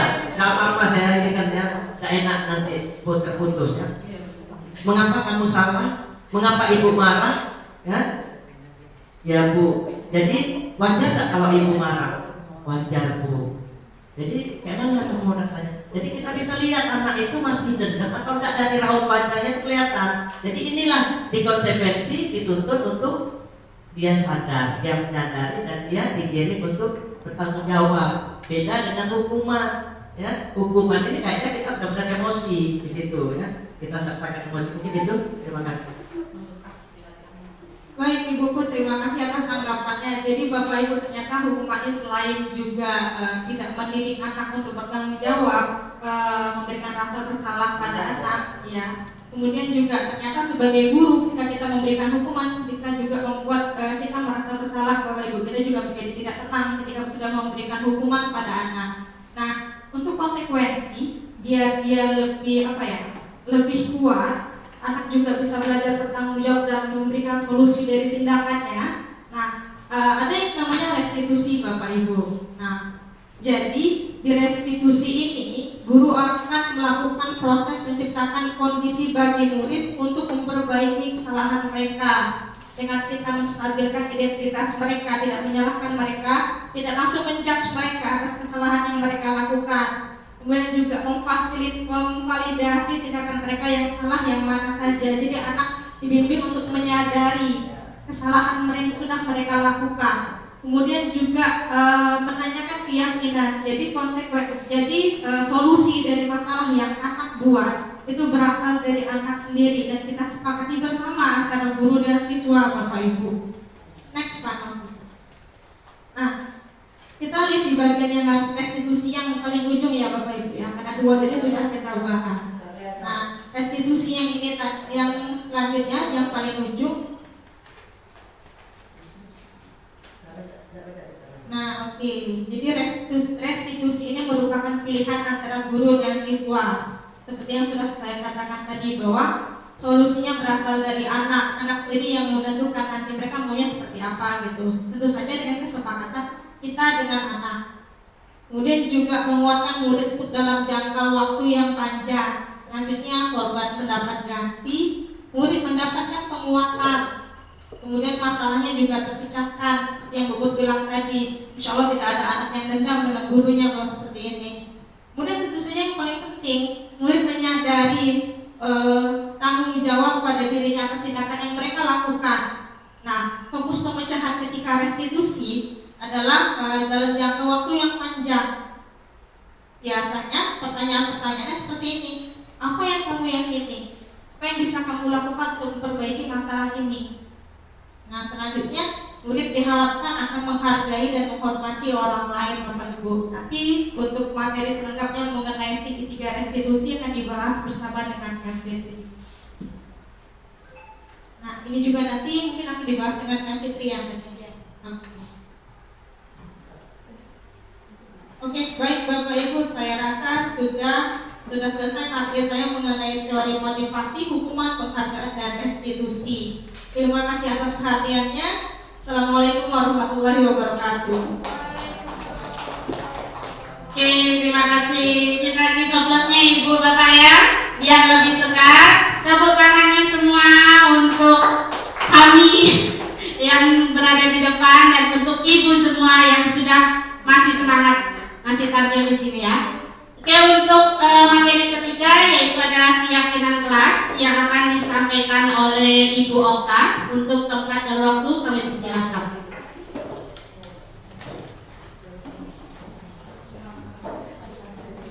Assalamualaikum warahmatullahi wabarakatuh. Selamat siang Bapak Ibu. Alhamdulillah ya, mungkin sudah ngantuk karena ini sudah siang. Kami berlima mengucapkan banyak-banyak terima kasih karena Bapak Ibu sudah meluangkan waktunya untuk berbagi praktik baik ya dari angkatan kami, angkatan 9 CGP. Baiklah Bapak Ibu, karena ini sudah lumayan waktunya ya, jadi saya di sini membahas tentang keyakinan kelas dan kebutuhan dasar manusia. Nah, keyakinan kelas adalah sesuatu yang diyakini bersama, yang berasal dari penyatuan pikiran untuk menjadi nilai-nilai kebaikan untuk diturunkan di kelas-kelas. Mungkin Bapak Ibu di sini sudah membuat keyakinan kelas ya, baik kita sebagai wali kelas maupun juga kita sebagai guru mapel ya, mata pelajaran. Next Pak. Nah, mengapa tidak peraturan saja? Mengapa harus keyakinan kelas? Nah, ini ada pertanyaan romantik. Mengapa kita memiliki peraturan harus menggunakan helm bila mengendarai kendaraan roda 2? Ada yang bisa menjawab? Pertanyaan pertama, Mengapa? Ya, Bu Arni. Karena pertama-tama adalah sudah kewajiban atau peraturan. Ya. Yang kedua adalah untuk keselamatan. Iya, bagus sekali, mantap sekali ya. Jadi yang pertama itu adalah kewajiban, yang kedua adalah untuk keselamatan. Oke, pertanyaan yang kedua, mengapa kita memiliki peraturan 3M? Menggunakan masker, mencuci tangan, dan menjaga jarak 1,5 meter. Ada yang mau menjawab lagi? Untuk pertanyaan kedua, ya Bu Sasmini? Melindungi diri. Melindungi diri. Ya, benar ya, melindungi diri, menjaga kesehatan atau keselamatan. Oke, yang ketiga, mengapa kita memiliki peraturan harus datang tepat waktu pada saat mengikuti pelatihan? Ya, Bu Arni lagi. Semangat sekali ya Bu Arni, ya, luar biasa. Untuk menegakkan kedisiplinan. Untuk menegakkan kedisiplinan, ya benar sekali. Jadi, mengapa tidak peraturan harus keyakinan? Peraturan itu kalau dibuat biasanya langsung untuk di sekolah itu dibuat oleh guru, ya peraturan itu bisa berlaku untuk guru, siswa atau warga sekolah. Tapi kalau keyakinan kelas itu berlakunya hanya di kelas itu saja. Dan kalau kita sebagai wali kelas biasanya membuatnya untuk di kelas itu saja. Dan kalau guru mapel biasanya mereka pun kalaupun ada konsekuensi di kelas itu saja. Tuh. Nah, lanjut Pak. Oke, kegiatan membuat keyakinan kelas ini biasanya kalau guru-guru yang sudah paham ya. Tapi ini ada kegiatan membuat keyakinan kelas. Jika ada yang belum, silakan membuat keyakinan kelas. Jadi guru bersama murid membuat keyakinan kelas. Yang pertama, lakukan diskusi tentang peraturan. Dan yang kedua, merumuskan peraturan menjadi keyakinan. Terus lanjut lagi, yang ketiga, menempelkan keyakinan di kelas. Jadi kita mengajak guru, baik itu sebagai wali kelas maupun sebagai guru mapel, silakan mengajak anak-anaknya untuk membuat keyakinan dan biarkan anak-anak itu yang mengutarakannya sendiri dari hatinya mereka sendiri untuk membuat keyakinan kelas ini. Next Pak, lanjut lagi. Bagaimana pembentukan keyakinan kelas? Nah, satu, lebih abstrak dari peraturan, ya artinya lebih rangkum ya. Yang kedua, berupa pernyataan universal. Yang ketiga, dibuat dalam bentuk positif atau kalimat-kalimat positif. Yang keempat, sedikit saja biar mudah diingat. Jadi tidak sampai yang 1 sampai 20 keyakinan, tidak mesti. Cukup 5 saja tapi sudah diingat oleh anak-anak di dalam kelas. Yang kelima, sesuai dengan kondisi kelas dan sekolah agar mudah diterapkan. Dan terakhir, semua warga kelas dilibatkan saat membuatnya. Ya, jadi tidak hanya guru saja yang membuat, tapi seluruh warga yang ada di dalam kelas itu dilibatkan untuk membuat keyakinan kelas. Oke, ini ada gambar di depan yang mana merupakan keyakinan kelas. Ada 2 nih. Yang mana kelihatan ya? Kelihatan. Yang mana merupakan keyakinan kelas? Ya, silakan pada waktu. Yang mana merupakan keyakinan Bu Murni? Yang ini ya? Yang mana? Oh, TK Dharma Wanita itu. Oke, di situ ada kesepakatan kelas, ada datang tepat waktu mengucapkan salam, menjaga kebersihan sekolah, berdoa sebelum dan sesudah kegiatan, aktif dalam pembelajaran dan tertib. Kalau yang di sebelahnya itu adalah, ini sebenarnya Bu, kalau ditulis judulnya kesepakatan semua ya. Nah, tapi kalau keyakinan biasanya dia lebih guru dan murid, kan warga sekolah ikut sertakan. Dan itu tadi tidak perlu banyak-banyak, cukup sedikit saja dan semuanya bisa menerapkan. Ya, biasanya jawabannya adalah yang kesepakatan kelas itu A, kami guru dan murid saling menyayangi. Artinya kalau ada yang berkelahi di dalam kelas, itu kita harus tetap balik lagi ke kesepakatan saling menyayangi, tidak boleh ada yang berkelahi. Tuh, ya. Yang kedua, kami murid yang semangat belajar. Jika ada yang tidur-tiduran, ingetin lagi. Ingat gak keyakinan kelas kita? Ayo. Oh iya, semangat belajar. Itu maksudnya ya. Oke, next lanjut lagi Bu. Ya Bu. Tolong di antara kesepakatan dan keyakinan itu jadi bedanya apa? Nah, sebenarnya jadi sama kok, tapi kalau kesepakatan kelas itu kan biasanya langsung saja Bu, tidak ada kalimat kaminya. Ya. Kalau Iya, merangkum tadi kan kembalinya merangkum dari nggak berarti maksudnya gini maksud saya supaya nggak bingung juga ya nanti ya. Jadi di kelas itu disebut keyakinan kelas atau kesepakatan kelas? sekarang sudah keyakinan kelas, tidak lagi kesepakatan kelas. Kalau kami dari fasilitator ya belajarnya sudah keyakinan kelas Bu, tidak lagi kesepakatan. Kesepakatan kelas. Tidak lagi Bu. Keyakinan Hasil kelas. dari kesepakatan Heeh. adalah guru. Melahirkan keyakinan. Kalau dulu kan Bu angkatan kelas kesepakatan. Nanti kelas kan ngisi itu kan? Iya Bu, makanya masih di Judulnya itu bukan kesepakatan. tapi iya keyakinan. Iya, heeh. Oke, Dan lanjut. sampaikan itu kesepakatan. Misalnya yang sebelah kiri Bu ya, contohnya datang tepat waktu, nah itu kan menggambarkan kedisiplinan. Nah kedisiplinan itulah yang menjadi keyakinan kelas. Contoh kegiatan datang tepat waktu. Nah, di sini ada soal ya Bapak Ibu, ada peraturan langsung injurus, berarti langsung merangkum kita ya. Kalimat pertama, selalu kembalikan buku ke tempatnya. Apa keyakinan kelasnya? Oke, tanggung jawab, benar. Yang kedua, dilarang mengganggu orang lain. Saling menghargai, boleh. Lanjut lagi. Yang ketiga, hadir di sekolah 15 menit sebelum pembelajaran dimulai. Disiplin, ya. Dan tepat waktu masih ini tadi. Belum merangkum ya. Ke karakter. Iya, langsung ke karakter. Jadi langsung merangkum dia. Seluruhnya karakter berarti. Punya karakter ya. Iya. Karakter. Nilai kebajikan. Oke, lanjut lagi, dilarang melakukan kekerasan. Saling ya kasih sayang, saling menyayangi. Lanjut lagi, dilarang menggunakan narkoba. Menjaga kesehatan. Lanjut lagi, bergantian atau menunggu giliran. Budaya antri. Apa itu? Tetap saling menghormati. Lanjut lagi, gunakan masker. Kesehatan. Jangan berlari di kelas atau koridor. Itu kan untuk keselamatan juga. Ya, menjaga keselamatan. Oke, lanjut lagi. Nah, ini jawabannya. Ada jawabannya langsung. Oke, lanjut lagi. Nah, sekarang langsung materi selanjutnya, kebutuhan dasar manusia dan dunia berkualitas. Di sini saya tidak banyak memberikan materi karena kita juga dapat ini ada 5 kebutuhan. Yang pertama, Bu Mary lanjut. Nah, ada kebutuhan bertahan hidup.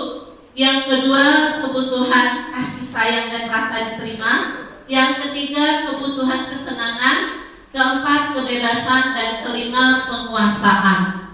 Next, Bu Mary. Ini saja langsung saya artikan, kebutuhan bertahan hidup adalah kebutuhan yang bersifat fisiologis untuk bertahan hidup. Misalnya kebutuhan makan, kesehatan, dan rumah. Yang kedua, kebutuhan kasih sayang dan rasa diterima adalah kebutuhan psikologis yang merasa bisa diterima, dihargai, serta disukai oleh lingkungannya. Kadang-kadang ada siswa kita yang sering terlalu berlebihan meminta perhatian kepada gurunya. Mungkin Bu di rumah dia kurang dapat perhatian dari orang tuanya. Jadi kita sebagai guru harus memberikan kebutuhan kasih sayang ini kepada siswa.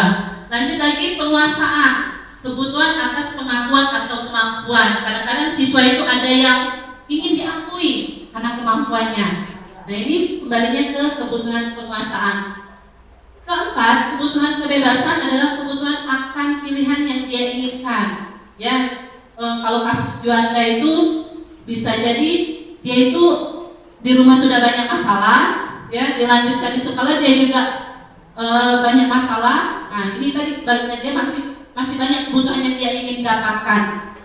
Lanjut lagi ke terakhir, kebutuhan kesenangan adalah kebutuhan untuk merasa senang, mencari kesenangan dengan bermain, tertawa, dan bisa menikmati apa yang dia lakukan. Jadi anak-anak biasanya kalau dia bermain sambil tertawa dia akan merasa senang. Kalau kita biasanya guru kalau guru-guru ini kalau mendapatkan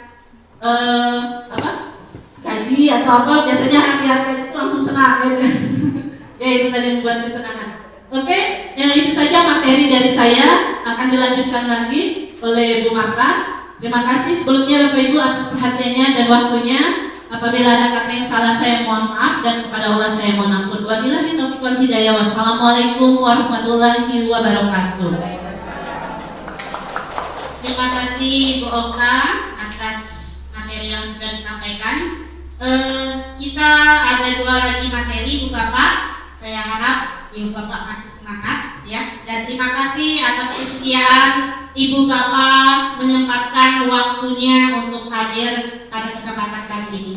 Oke, silakan Ibu Marta untuk 5 posisi kontrol untuk tempat dan waktu, kami persilahkan. Terima kasih Bu Fitri. Assalamualaikum warahmatullahi wabarakatuh. Mohon izin Bapak Ibu untuk menyampaikan materi kali ini. Saya kebagian menjelaskan 5 posisi kontrol sebagai seorang guru. Jadi sebelum kita memasuki materi kita, alangkah baiknya kita mengadakan ice breaking sedikit untuk mencairkan suasana kita, menghilangkan rasa kantuk kita, dan menghilangkan rasa capek kita. Nah, ice breaking ini adalah sambung kalimat. Saya kasih contoh, misalkan hari ini sangat cerah. Saya berada di lapangan upacara, misalkan seperti itu. Nanti saya tunjuk misalkan Ibu Iska atau Ibu Tasmini atau yang lain sebagainya. Saya mulai. Hari ini hari Sabtu, maka kami akan Ibu Tasmini. Hari ini hari Sabtu, maka kami akan ke pantai. Silakan Bu Tasmini lempar ke siapa? Bu Meta. Kami akan ke pantai bersama siswa-siswi SMP Negeri 1 Cipasuriting. Silakan lempar Bu Meta. Pak Bambang. Silakan Pak Bambang.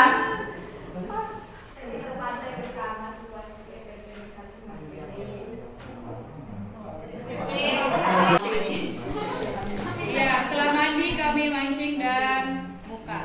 Oke, beri tepuk tangan untuk kita semua, luar biasa ya. Berarti masih on ini ya, masih sangat konsentrasi. Baik, silakan Bu Mary, lanjutkan. Bapak Ibu, posisi kontrol ini yang memegangnya itu kita sebagai guru. Nah, ini adalah menghujudkan disiplin positif. Nah, jadi seperti yang dikatakan oleh Pak Nopriansa tadi ya, KHD itu mengajarkan kita, mengingatkan kita bahwa pendidikan itu berpusat kepada murid, menghambakan murid. Ya, kita sebagai menuntut. Nah, di sini ada 5 posisi kontrol. Yang pertama yaitu penghukum, yang kedua pembuat orang merasa bersalah, yang ketiga itu teman, yang keempat itu pemantau, yang terakhir itu manajer. Apa itu penghukum? Nah, penghukum itu adalah kalimat yang kita gunakan dengan kata-kata yang kasar atau bahasa tubuh kita dengan menunjuk, ya, menyuruh, misalkan dan lain sebagainya. Kemudian pembuat rasa bersalah itu apa? Nah, di sini biasanya kita menggunakan kata-kata yang lebih lembut, lebih halus, ya, kepada peserta didik kita. Kemudian yaitu teman. Nah, teman di sini yaitu kita diposisikan sebagai posisi kita itu sebagai teman. Contohnya, misalkan ayolah lakukan ini demi ibu, misalkan seperti itu. Masa kamu tidak mau? Ingat, tidak ibu pernah bantu kamu. Itu dialog yang sering sekali kita gunakan kalau posisi kontrol kita sebagai teman kepada peserta didik kita. Kemudian pemantau. Nah, pemantau ini kita mengawasi peserta didik kita. Nah, contohnya misalkan pemantau ini adalah, nah, kita kan punya program, kita mendukung misalkan peserta didik kita harus jajan di lingkungan sekolah kita. Nah, tidak boleh untuk jajan di luar dikarenakan berbagai alasan. Nah, kita sebagai guru memantau, mengawasi apakah siswa kita itu masih keluar, apakah siswa kita itu masih melanggar dan lain sebagainya, seperti itu, Bu. Nah, di sini manajer, posisi manajer ini antara siswa dan guru itu yang bersama-sama, guru itu atau kepala sekolahnya itu memberi kesadaran pada siswa itu untuk siswa itu bertanggung jawab. Nah di sini misalkan sering sekali kita jumpakan itu posisi kontrol penghukum. Mungkin Bu Sasmini atau guru yang lain itu sering sekali mendengarkan. Ada siswa yang terlambat misalkan menggunakan sepatu selain warna hitam. Sedangkan peraturan sekolah kita sepatu siswa itu harus berwarna hitam. Nah, jadi bagaimana itu posisi guru sebagai penghukum? Dia langsung buka, lepas sepatu kamu. Seharian kamu belajar tanpa sepatu. Nah, itu salah satunya kita sudah mengambil posisi penghukum. Ya. Baik secara verbal tadi dan bahasa tubuh kita.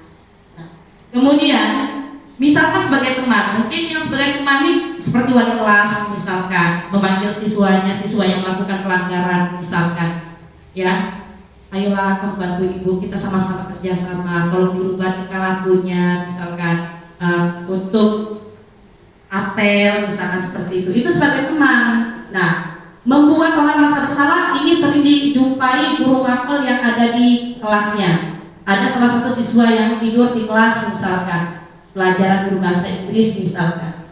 Nah, guru itu menegurnya itu dengan kata-kata yang lebih lembut, ya, lebih mendalam, sehingga siswa itu tidak merasa tersinggung. Beda dengan posisi kontrol yang penghukum tadi. Nah, misalkan contohnya, ibu sangat kecewa dengan kamu. Kemarin kita sudah melakukan kesepakatan atau keyakinan kelas bahwa setiap pelajaran ibu, ya, tidak boleh tidur di kelas, misalkan seperti itu. Kemudian manajer ini, ya, baik. Nah, manajer ini apa yang kita yakini, apa yang bisa kau kerjakan untuk memperbaiki masalah ini. Nah, contoh siswa terlambat tadi. Jadi siswa terlambat tadi tidak semata-mata kita langsung menyuruh siswa itu untuk melepaskan sepatunya. Bisa kita melakukan pendekatan posisi manajer ini. Nah, sebagai contoh misalnya, mengapa kamu datang terlambat? Kita masih menanyakan alasannya mengapa dia datang terlambat. Kemudian kita mengajak dia untuk memperbaikinya. Selanjutnya, bisa tidak untuk datang tepat waktu seperti itu. Jadi lebih mengajak siswa itu untuk menyadari kesalahannya dan bertanggung jawab terhadap kesalahannya. Lanjut Bu Mary.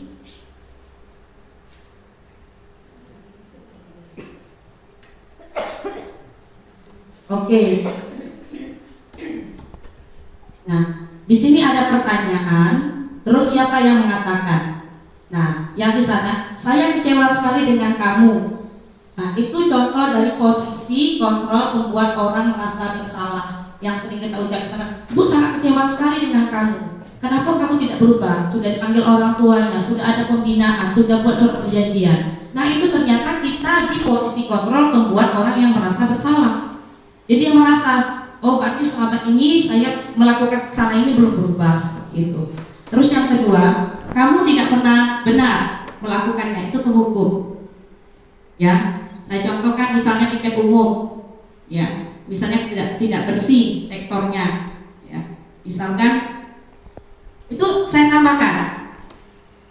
Hari ini kamu sudah tiket, sudah Bu. Nah, ternyata belum bersih, maka saya tambah lagi posisi kebersihannya. Entah saya suruh cuci WC atau saya tambah lagi ke sektor yang lainnya. Nah, itu berarti saya di posisi penghukum. Kemudian, ayolah lakukan demi ibu. Nah, itu saya sebagai posisi teman. Ya, kita mengajak anak itu untuk memahami kondisi kita. Nah, contoh misalkan kita ambil contoh misalkan Erlangga misalkan. Nah, kita sudah tahu progres perubahan Erlangga. Nah, akan tetapi kita tetap ada proses pemantau atau evaluasi terhadap perubahan tingkah laku Erlangga tadi. Maka di sini ayo Erlangga bantu ibu misalkan untuk mengingatkan temannya misalkan Juanda biar berubah sama-sama dengan Erlangga. Kita sistem mengajak seperti itu. Kemudian memantau, apakah kamu mau mendapatkan stiker bintang hari ini? Nah, dia memantau, ini berarti perbuatan ya, perbuatan misalkan. Dikasih contoh misal seperti siswa kita Hendra dulu ya, itu sudah kita kasih reward gitu. Nah, stiker bintang ini bentuk reward juga dari perbuatan baik yang dia lakukan. Kemudian manajer manajer ini bagaimana kamu bisa menyelesaikan masalah ini. Nah, lebih mengajak siswa itu untuk meningkatkan kesadarannya terhadap masalahnya sehingga siswa itu bisa menyelesaikan masalahnya sendiri. Kemudian yang terakhir, kamu selalu yang paling terakhir. Itu salah satu posisi kontrol penghukum ya. Jadi kita tidak mendengarkan apa alasan anak itu, cuma kita tahu apa yang diberikan atau apa yang dilakukan oleh anak itu. Lanjut Bu Mary. Nah, ini ada 2 posisi kontrol. Yang pertama pemantau, yang kedua manajer. Nah, pemantau ini identik dengan konsekuensi atau hadiah yang kita berikan pada siswa. Kemudian kalau manajer ini memperbaiki kesalahan yang dilakukan oleh siswa itu. Jadi yang pertama misalnya kalau kamu tidak melakukan pembersihan hari ini, maka konsekuensinya apa? Seperti itu kok konsekuensi. Saya akan memberi kamu reward jika kamu melakukan sesuatu. Nah, itu bentuk hadiah seperti itu. Kemudian yang kedua, apa yang kamu yakini, bagaimana memperbaiki masalah ini.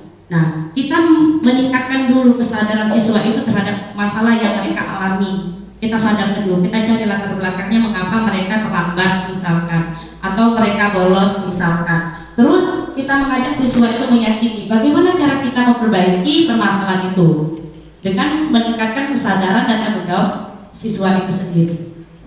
Nah, mungkin ini yang bisa saya sampaikan karena ada materi selanjutnya oleh teman saya dan saya juga mengingat waktu, jadi mohon maaf dan penyampaian pun saya agak terburu-buru. Saya ini bila oleh daya. Wassalamualaikum warahmatullahi wabarakatuh. Ya, terima kasih Bu Mata dan terima kasih juga untuk Ibu Bapak sekalian yang sudah masih semangat Ibu Bapak ya. Masih, terima kasih sekali. Dari serangkaian materi yang sudah disampaikan oleh rekan-rekan saya ya. Nah, dari teori motivasi, kontrol, kemudian kebutuhan, kemudian hukuman, konsekuensi, dan 5 posisi kontrol. Nah, di akhir inilah yang akan kita aplikasikan, yang akan kita terapkan kepada siswa, yaitu segitiga restitusi. Apa itu segitiga restitusi? Kita lihat Ibu Bapak ya. Oke. Restitusi adalah proses menciptakan kondisi bagi murid untuk memperbaiki kesalahan mereka, sehingga mereka bisa kembali pada kelompok mereka dengan karakter yang lebih kuat. Jadi di sini, di restitusi ini diharapkan bahwa mereka dengan kesadaran diri sendiri, ya, mereka bisa memperbaiki segala sesuatunya. Apabila bukan dimulai dari diri sendiri, itu akan susah Ibu Bapak ya. Nah, di sini kita yang dinamakan restitusi itu memperbaiki kesalahan. Kemudian restitusi juga restitusi juga merupakan proses kolaborasi yang mengajarkan murid untuk mencari solusi untuk masalah mereka dan membantu murid berpikir tentang orang seperti apa yang mereka ingin atau tujuan apa yang mereka ingin dan bagaimana mereka harus memperlakukan orang lain. Ini sesuai dengan apa yang disampaikan oleh dosen tahun 2004. Oke, lanjut Ibu. Nah, di sini adalah 9 ciri-ciri restitusi, ya. Nah, jadi sebenarnya tadi sudah disampaikan oleh Ibu Marta 5 posisi kontrol. Nah, di sini yang bagus atau yang kita seharusnya terapkan itu adalah posisi manajer, ya. Nah, di sini nanti kita dalam posisi memposisikan kita sebagai manajer, itulah kita mengaplikasikan, kita menerapkan segitiga restitusi itu Ibu Bapak, ya. Nah, di sini ciri-cirinya kita bisa lihat bukan untuk menebus kesalahan, namun untuk belajar dari kesalahan. Jadi ketika anak, bagaimana dia bisa belajar dari kesalahan mereka itu untuk perbaikan diri mereka. Seperti itu. Mereka sadar diri dengan apa yang mereka lakukan. Yang kedua, memperbaiki hubungan. Ya, jadi bagaimana mereka memperbaiki hubungan ketika dengan temannya mereka berselisih. Nah, di sini bagaimana mereka dengan kesadaran diri mereka ingin memperbaiki hubungan. Kemudian tawaran, di sini kita memberikan tawaran. Jadi bisa dikatakan tadi tidak ada paksaan, yang bisa mengontrol adalah diri kita sendiri. Nah, jadi di sini adalah tawaran bukan paksaan, ya itu ciri-ciri dari restitusi. Kemudian restitusi menuntun untuk melihat ke dalam diri, ya karena yang dituju adalah kesadaran diri. Kemudian restitusi mencari kebutuhan dasar yang mendasari tindakan. Nanti dari langkah-langkah restitusi di sini kita harus juga mengetahui kebutuhan mereka itu apa. Kita gali, kita cari latar belakang ketika mereka melakukan kesalahan tersebut, ya Ibu Bapak. Kemudian restitusi diri adalah cara yang paling baik. Restitusi fokus pada karakter. Di sini ya seperti tadi nilai kebajikan yang akan kita raih kepada siswa itu adalah karakter, profil belajar Pancasila. Itulah yang akan kita raih Ibu Bapak. Kemudian restitusi fokus kepada solusi. Apa yang akan mereka solusi apa? Jadi kita nanti membangun mereka ketika melakukan kesalahan, mereka sendirilah yang membuka solusi. Seperti itu Bapak. Kemudian restitusi mengembalikan murid untuk berbuat salah. Ada kalau mengembalikan ya. Jadi, tadi dikatakan bahwa ketika mereka kembali menjadi karakter yang lebih kuat seperti itu. Oke, nah seperti apa aplikasian segitiga restitusi? Di sini ada 3 langkah Ibu Bapak ya, bisa dilihat ada 3 segitiga restitusi. Yang pertama adalah menstabilkan identitas. Ya, bagaimana kita menstabilkan identitas? Nanti kita akan lebih lanjut. Kemudian yang kedua adalah validasi kebutuhan atau validasi tindakan yang salah itu seperti apa. Dari situ pun kita bisa tahu bahwa anak itu butuh. Nah, tadi seperti apa yang disampaikan 5 kebutuhan dasar ya. Kemudian yang ketiga adalah menanyakan keyakinan. Jadi keyakinan dalam dirinya itu apa atau apa yang sudah diyakini.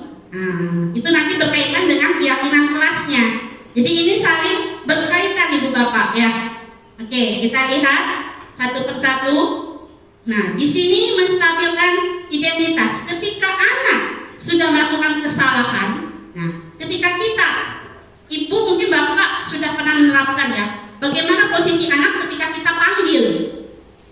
Emosi anak itu seperti apa Ibu Bapak? Ketika dia sudah melakukan kesalahan nih. Nah, mungkin Ibu Sasmi yang sering mengalami posisi anak, kondisi anak, emosi anak seperti apa Ibu Sasmi? Marah, ya, emosi. Nah, disinilah yang pertama kita lakukan adalah kita usahakan menstabilkan identitas, menstabilkan emosi.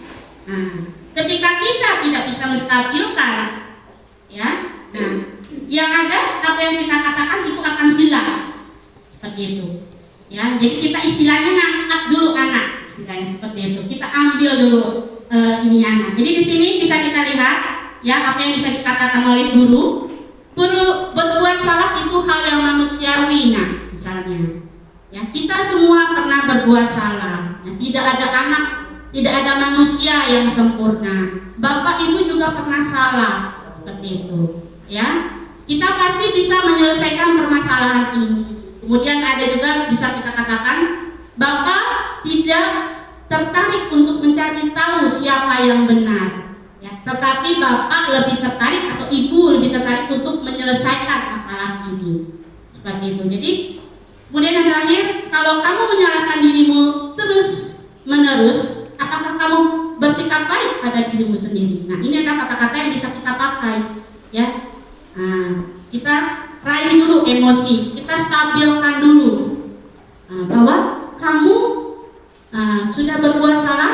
Iya, kita manusia juga tidak luput dari berbuat salah, ya. Jadi turunkan dulu emosinya, nanti baru kita validasi kebutuhan atau validasi tindakan yang salahnya, oke? Selanjutnya, nah, di sini konsep langkah kedua ini adalah kita harus memahami kebutuhan dasar yang mendasari tindakan anak berbuat salah.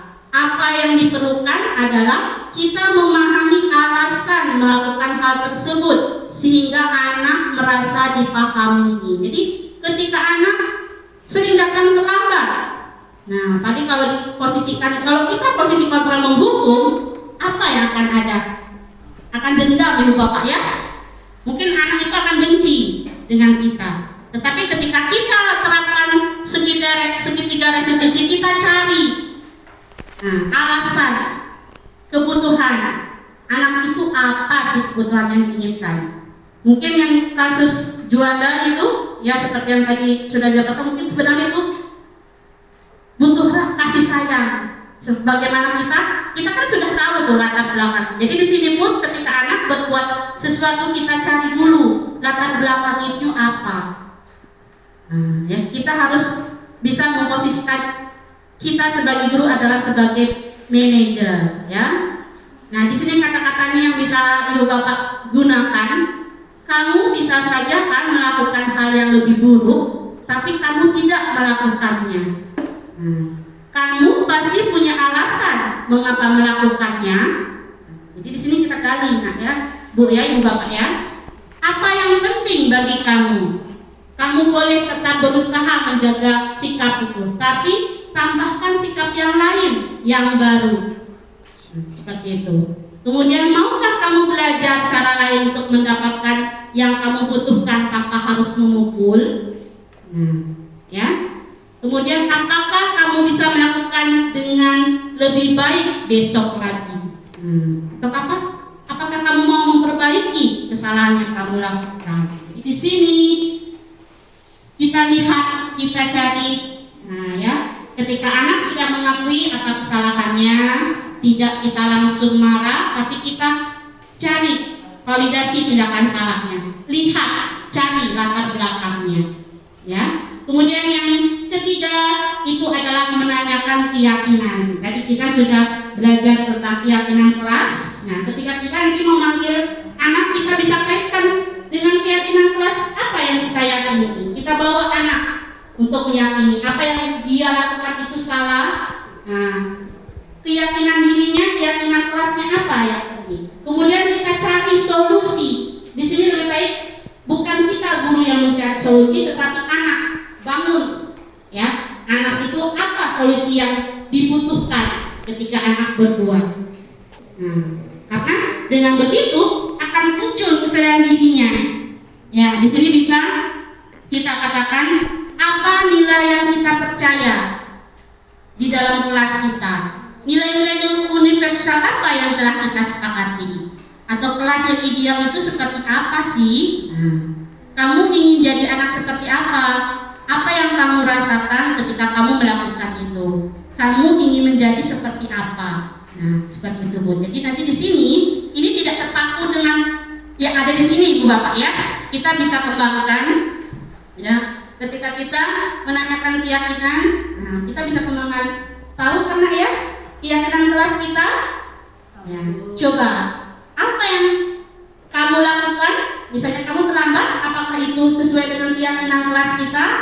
Nah, pasti anak jawab tidak. Nah, kira-kira keyakinan kelas apa yang tidak kamu lakukan? Nah, seperti itu. Terus apa solusi dari tindakan kamu itu? Jadi silakan kita bangun, ya. Nah, kesadaran diri anak itu kita bangun di sini. Apakah ini mudah? Saya rasa dengan semua permasalahan yang kita hadapi, nah, pasti kita akan mengatakan ini sulit. Ya. Tetapi tidak ada yang lebih sulit ketika kita ingin memulai dari awal. Betul Ibu? Ibu Pur? Iya. Nah, jadi di sini tadi juga ada posisi kontrol. Jadi marilah kita Ibu Bapak kita posisikan kita sebagai guru, ya. Bagaimana ketika kita akan menjadi penghukum, seperti apa akibatnya? Nah, bagaimana ketika kita sebagai manajer, apa yang kita terapkan? Nah, itu kembali lagi kepada diri kita. Seperti itu. Oke, next. Belum? Yang Ibu Bapak ini kita praktek sedikit, ya Ibu Bapak. Kita bagaimana di sini ada kasus, ya. Anda adalah wali kelas 7 SMP Belitung, Anda baru saja selesai menghadiri rapat guru dan ingin kembali ke ruang kelas Anda untuk melihat tim piket kelas Anda bekerja. Sesampai di kelas, Anda terkejut karena hanya ada 2 murid Anda yang sedang membersihkan kelas. Anda menyadari bahwa Ciko tidak ikut berpartisipasi dalam piket. Anda tahu betul bahwa Ciko hari ini masuk sekolah. Anda bertanya kepada murid lain yang sedang piket dan mereka hanya menjawab bahwa Ciko tiba-tiba keluar. Begitu saja dari ruang kelas. Penasaran dengan hal itu, Anda mencoba mencari Ciko dan menemukannya di warung depan sekolah sedang jajan. Anda memutuskan untuk langsung berbicara dengan Ciko. Mungkin ibu bapak ada yang mempraktekkan untuk melaksanakan 3 langkah tadi. Silakan. Biar ada gambaran sedikit. Mungkin ibu Marta, kita bisa berdua di Marta. Iya. Ibu Marta sebagai Ciko? Boleh. Ini sebagai gambaran ibu bapak ya. Iya. Nah, ketika kita memanggil anak, pasti posisi anak itu dalam posisi marah ya. Oke. Kita aktifkan saja ya. Atau pakai? Pakai saja ya. Selamat siang Ciko. Oke. Lagi apa tadi nak? Lagi dan. Nggak usah pakai bed ya, kelihatan ini. Sedang apa tadi nak? Lagi keluar-keluar. Lagi keluar-keluar. Keluar ini kemana nak? Saya ke kantin. Ke kantin. Bungin. Ke Bungin. Ciko, Ciko tahu apa yang Ciko lakukan? Tahu. Tahu. Apa yang Ciko lakukan? Saya melanggar salah satu keyakinan kelas kita. Oke, Ciko tahu ya bahwa Ciko sudah melanggar ya, atau Ciko tidak melaksanakan piket umum. Nah, ibu boleh tahu Ciko? Ciko kenapa melakukan itu nak? Karena saya merasa bosan. Merasa bosan. Terus apakah dengan pergi ke kantin itu akan bahagia? Dia saya kenyang. Perut saya kenyang. Oke. Tapi apakah itu sesuai dengan keyakinan kelas kita? Tidak. Tidak. Ya, coba kira-kira keyakinan kelas apa yang kira-kira tidak dilaksanakan oleh Ciko? Tidak melaksanakan piket umum. Iya, Ciko tahu kan dengan peraturan atau dengan piket kelasnya? Tahu. Ketika ada keyakinan kelas, apakah kita harus melanggarnya, nak? Tidak. Tidak, kita harus melaksanakannya. Iya. Jadi kira-kira apakah kamu ingin memperbaiki kesalahan kamu? Ya, untuk kedepannya saya akan membuang rasa malas saya, kemudian saya akan piket umum maupun piket kelas. Oke, jadi di sini ya kita tahu ya, ibu memanggil Ciko bukan berarti ibu menyudutkan Ciko, tetapi kita bersama-sama kita cari solusinya ya, kita cari kita cari solusinya, kita tahu keyakinan kelas yang harus dilaksanakan. Ya. Berjanji tidak akan melanggarnya, tidak akan mengulanginya. Saya berjanji tidak akan mulai kesalahan. Oke, terima kasih Ciko. Silakan boleh laksanakan tugasnya dan jangan lupa. Tadi temannya ada 2 orang yang sudah melaksanakan piket. Apa yang harus dilakukan kira-kira? Untuk selanjutnya saya akan piket, saya akan melaporkan diri Pada 2 temannya itu? Saya akan saya akan bersama-sama teman saya untuk piket. Iya, dan jangan lupa minta maaf. Oke, terima kasih. Oke. Kalau anak seperti itu nyaman,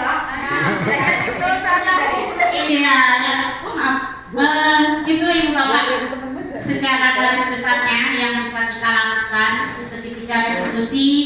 Ya, mungkin bisa dikatakan itu alangkah mudahnya kalau ada siswa seperti itu. Ya, nah, tetapi segala sesuatu kembali lagi tadi saya katakan kesadaran diri itu alangkah nilainya kontrol diri kita ya bapak ya. Nah, dari sekecil kita mulai dari sekarang, tidak akan ada kata terlambat untuk mengulang. Alhamdulillah.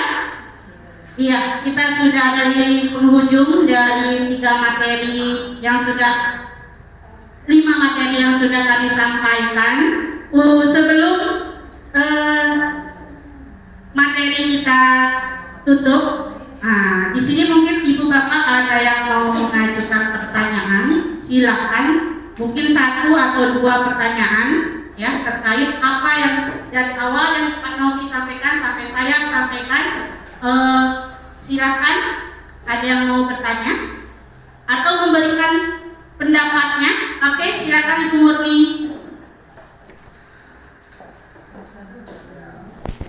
Baik, terima kasih atas kesempatannya. Mungkin tadi hanya memberikan pandangan ya, Fitri. Tadi waktu Bu Okta menyampaikan kenapa harus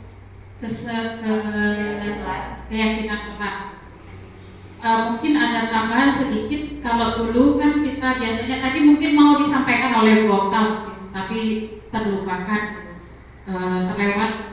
Kalau dulu kita selalu ke peraturan yang dibuat oleh satu yang dituju ke bawah. Nah, kalau keyakinan ini sudah bersama-sama seperti itu. Jadi sudah kesepakatan bersama. Jadi kalau misalnya di kelas kita sepakat itu anak kalau terlambat harus datang tepat waktu, berarti guru pun harus juga melakukan hal yang sama. Iya, harus kedua-duanya karena itu kesepakatan bersama. Itu mungkin yang pertama. Kemudian yang restitusi, pengalaman karena juga mungkin saya sudah berapa kali melakukan. Memang anak-anak tidak akan secacat tadi, tidak akan secacat tadi, dan kalaupun anak-anak lancar menjawabnya, hari itu dia akan menjawab seperti itu. Anak-anak itu sebenarnya sadar akan kesalahan mereka, tahu mereka itu mau jadi orang baik, tetapi yang namanya manusia biasa, ya hari ini dan besok itu pasti berubah lagi. Yang nggak boleh capek itu kita sebagai guru, mungkin itu ya dari kita sebagai orang dewasa pun kadang-kadang masih melakukan kesalahan, itu masih sering kita lakukan. Jadi kalau misalnya alangkah menurut saya ya, alangkah egoisnya kita ketika kita menuntut anak-anak harus berubah saat itu, tapi sebenarnya kita pun masih banyak kesalahan gitu ya. Tentu ini menjadi satu hal yang harus, kalau di pendidikan guru penggerak itu kan selalu mulai dari diri. Bagaimana kita mengulang masa lalu kita, sekolah seperti apa yang kita inginkan, guru seperti apa, itu mengingatkan saya guru yang sampai saat ini masih saya kenang itu kenapa.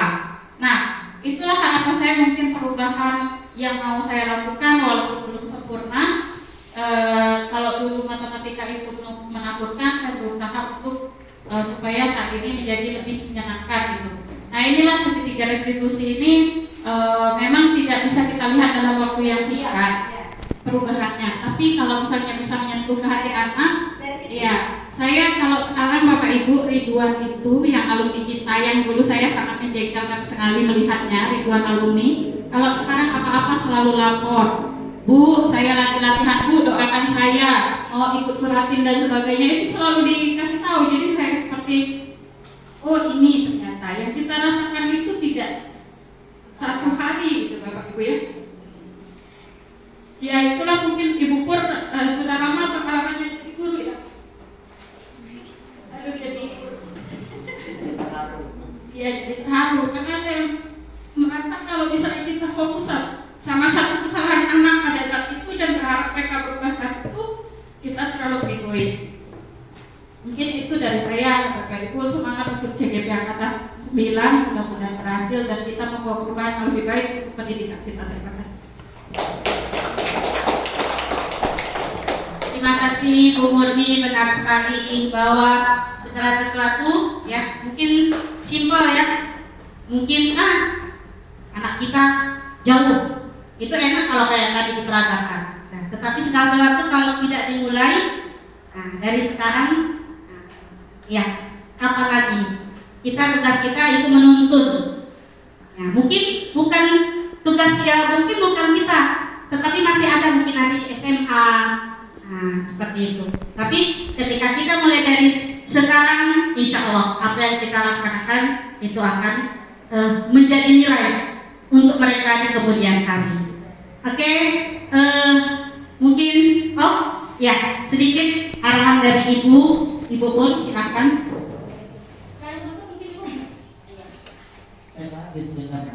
Assalamualaikum warahmatullahi wabarakatuh. Mari kita beri aplaus untuk CGP kita yang ini.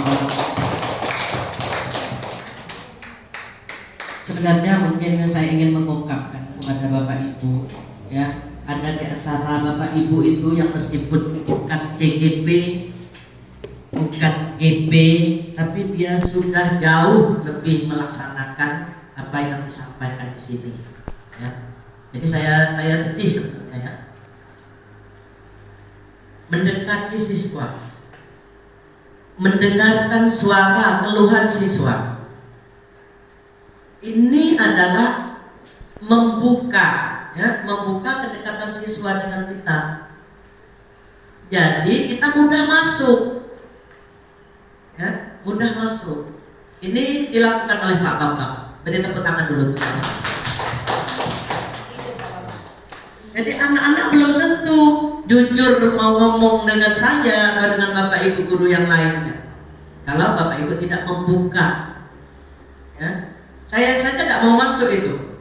Ya, Pak Bambang cerita bahwa si A ini Bu, itu masih saudara Ibu ya. Iya, saudara mana dekat rumah lagi saya bilang. Pak Bambang cerita begini Bu. Hah? Begitu. Terkejutlah saya. Kaget saya, ya. Sampai segitunya saya masih sakit hati katanya. Ya, Pak Bambang ingat dengan orang tua saya, dengan mak saya. Nah, jadi tolong Pak Bambang terus dekati, terus gali. Jangan saya kalau saya langsung masuk, dia langsung stop. Iya. Nah, apa masalahnya? Katanya sampai disumpah mati oleh mamanya. Saya tidak percaya.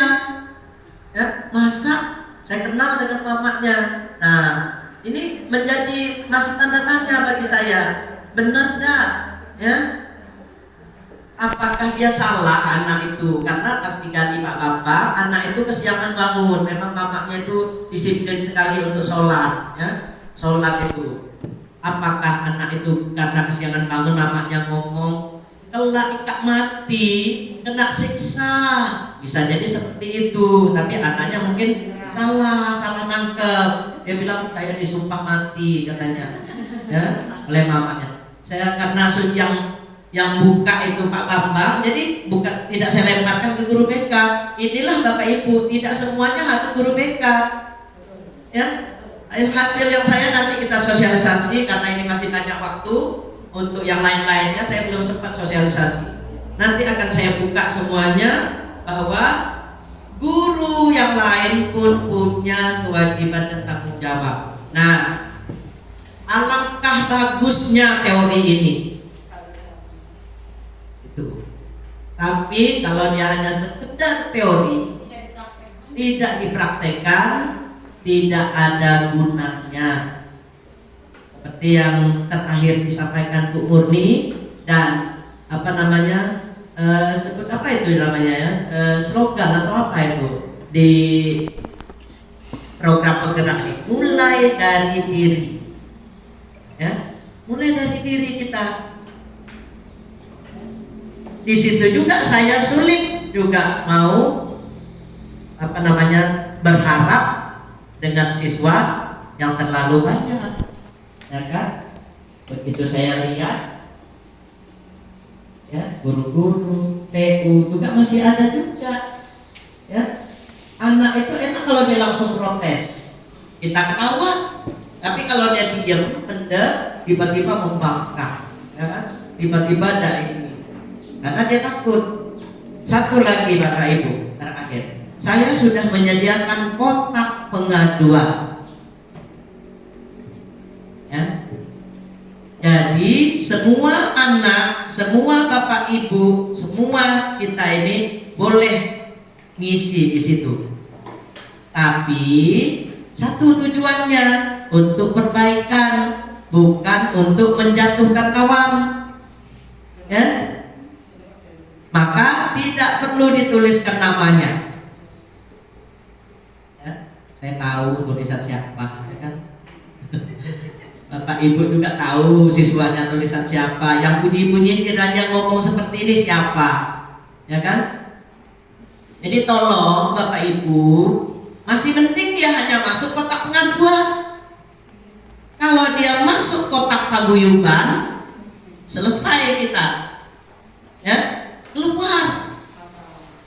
Jadi tolong Bapak Ibu juga bertindak, apalagi ini tadi sudah dipampangkan ya, sudah dipaparkan mana hukuman, mana konsekuensi. Nah, bagaimana restitusi?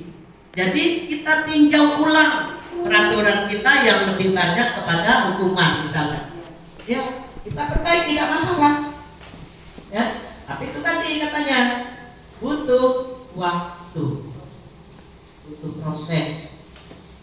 Tapi saya ingat betul sampai sekarang saya terkenang betul dengan salah satu narasumber dosen, namanya dia seorang dosen ya.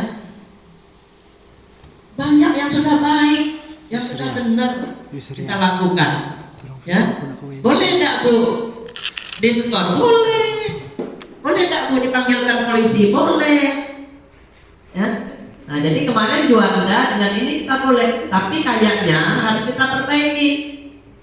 Mana yang sering bawa kayu? Nah, ini boleh tidak kira-kira?